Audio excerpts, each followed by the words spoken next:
All right, guys, welcome back. And today we're actually looking at Excel, and we're looking at the difference between absolute versus relative cell references. And I'm just going to say, again, let's just kind of get right into it, all right? Let me kill this little webcam. No, all right. And what we're doing here is, well, here's our directions right here. If you haven't already, as always, click on the practice workbook here. This is what we're going to be working from. And for this lesson, I can't stress this enough. If you haven't watched this link right here, which is on gcflearnfree.org, you really want to. They really do illustrate the difference between absolute and relative cell references really, really well. All right, so if you haven't, pause me real quick and go ahead and watch this. And then, of course, come back to me. This is the document we're going to be editing right here. All right. We have a menu. This is called, first of all, let's just go over a couple things real fast. Just hold your horses, everybody. What this is called, let me go ahead and turn this on while I do this. What this is called a workbook. This whole thing is called a workbook. The workbook name is up top. It's called Excel Cell References Practice. All right. At the very bottom, I have 4 different worksheets. All right. I have catering invoice down here. I have menu order, catering invoice there. I have menu order. I have menu order no tax. And then I have paper goods. All right. So I have 4 different worksheets within one workbook. Let's just go over a couple things real quick, just in case you randomly clicked on this video and you've never done Excel before. Also notice my cursor here, which I hope is recording. Sometimes it doesn't record the cursor.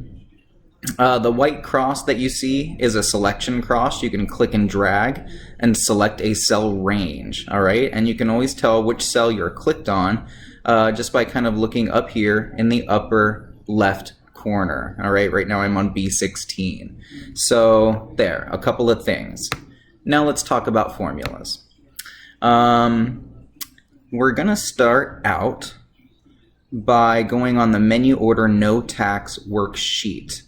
All right, and you can kind of see here, we're going to do a very simple formula that basically says the unit price times the quantity is going to give me a line total. All right, what's happening down here in cell D14 is that I already have a sum function that's going to automatically add up the totals from these cells. All right, so all I've got to do is enter my formula. All right. I'm going to start out, as always, every formula in Excel starts out with an equal sign. Once you type in that equal sign, you can either type in the cells by hand, which is B4 and C4, or you can just click on the cells themselves. So B4, and I'm going to multiply that times C4. All right, when I'm done, I'm going to press enter on my keyboard. So for empanadas, beef, picadillo, and I know you guys are going to roast me for my pronunciations. Go for it, I don't care.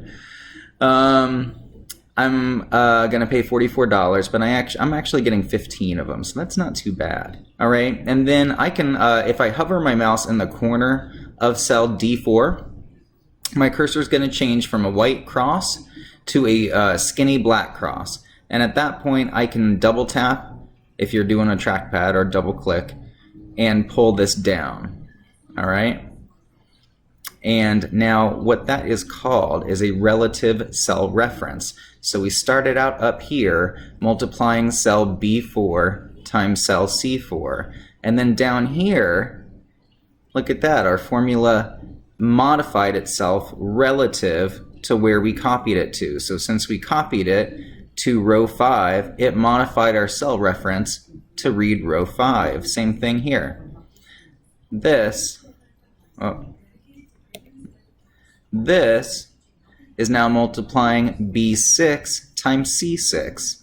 All right, B7 times C7 if you look up here at the formula bar. So when you pull the formula down like that, and here's another little trick, you can just hover your cursor over here and double tap it to autofill it. Just double click it instead of dragging it down. You can just double tap the corner of it. So what it's doing is called a relative cell reference. All right, now in our directions, I think we just did quite a bit. I know I wasn't quite going along with the directions.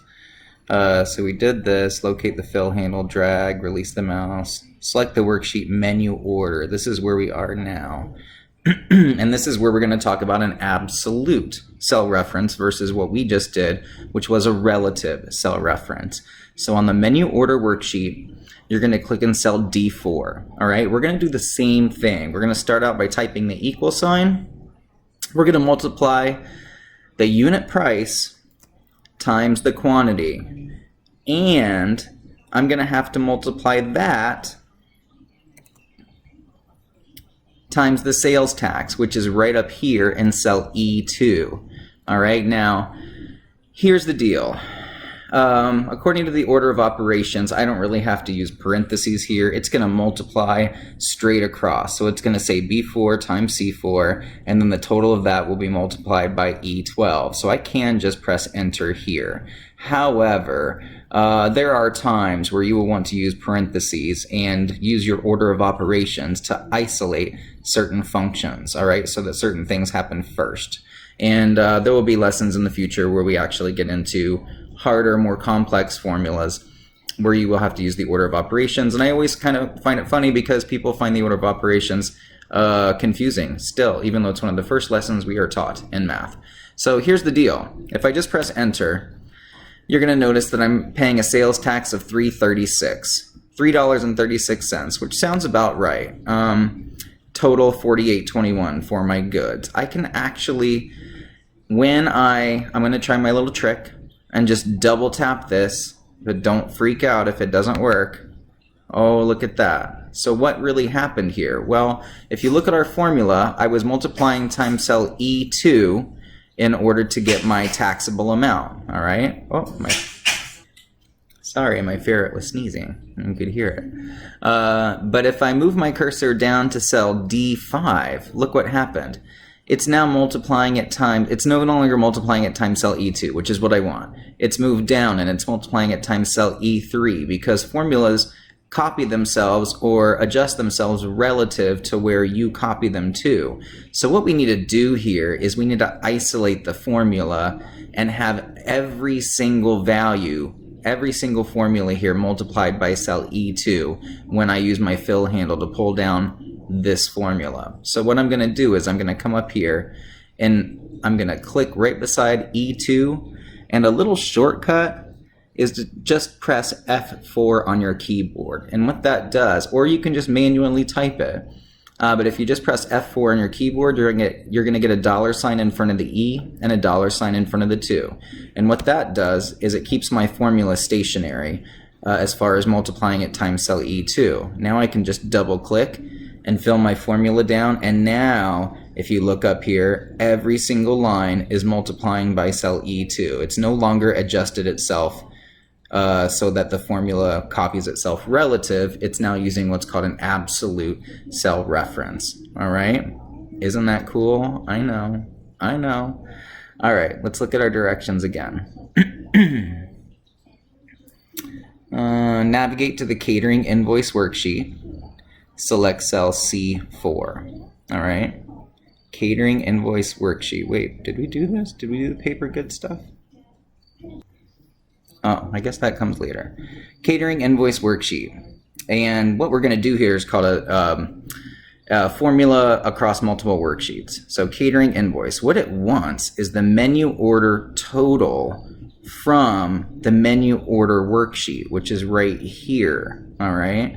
So here's what we're going to do. Check this out. I'm going to start out just like every other formula. I'm going to press an equal sign. And then I'm going to come down here and click on the menu order worksheet. And then I'm going to click on cell E14. And after that, don't do anything else. Just press enter on your keyboard. And then you'll notice that you jump back to the catering invoice worksheet. And you now have that total right here. And look at your formula. It's actually pulling it from the menu order worksheet. So if something were to happen here and the totals change, let's say like, instead of this I order, 10 quantities here, it's going to cause everything else to adjust. Well, this will too. The catering invoice worksheet will too. 562.12 now. All right. I don't remember what it was before, but it wasn't 562.12. All right. Last but not least, here's what we're going to do. Let's practice what we just learned, children. Well, we're going to start out with an equal sign. All right, we're going to say the unit price times the quantity, and then we're going to multiply it by the taxable amount of 7.5%. So I'm going to say unit price times quantity times the taxable amount, and I'm going to press F4 on my keyboard to make that an absolute value. And then I can just click back in cell D4, double click on the fill handle so that it pulls the formula down for me, or I can just click and drag the formula down. All right, and now you can see here, if I were to change my percentage to 6.5%, which I think is what we have to do in our directions, I think I did this, it would actually adjust our totals for us. All right, so if something were to change, because we used cell references, instead of just typing in numbers, things automatically update in Excel. All right, and with that, we worked through all 4 worksheets. We practiced relative cell referencing on the menu order with no tax. We practiced absolute cell referencing. We practiced absolute cell referencing on the paper goods, and then we practiced formulas across multiple worksheets here with the catering invoice worksheet. All right, and if you were able to keep up, go ahead and turn this in. I hope you guys enjoyed this video. If you did, as always, like and subscribe. Thank you very much. Bye.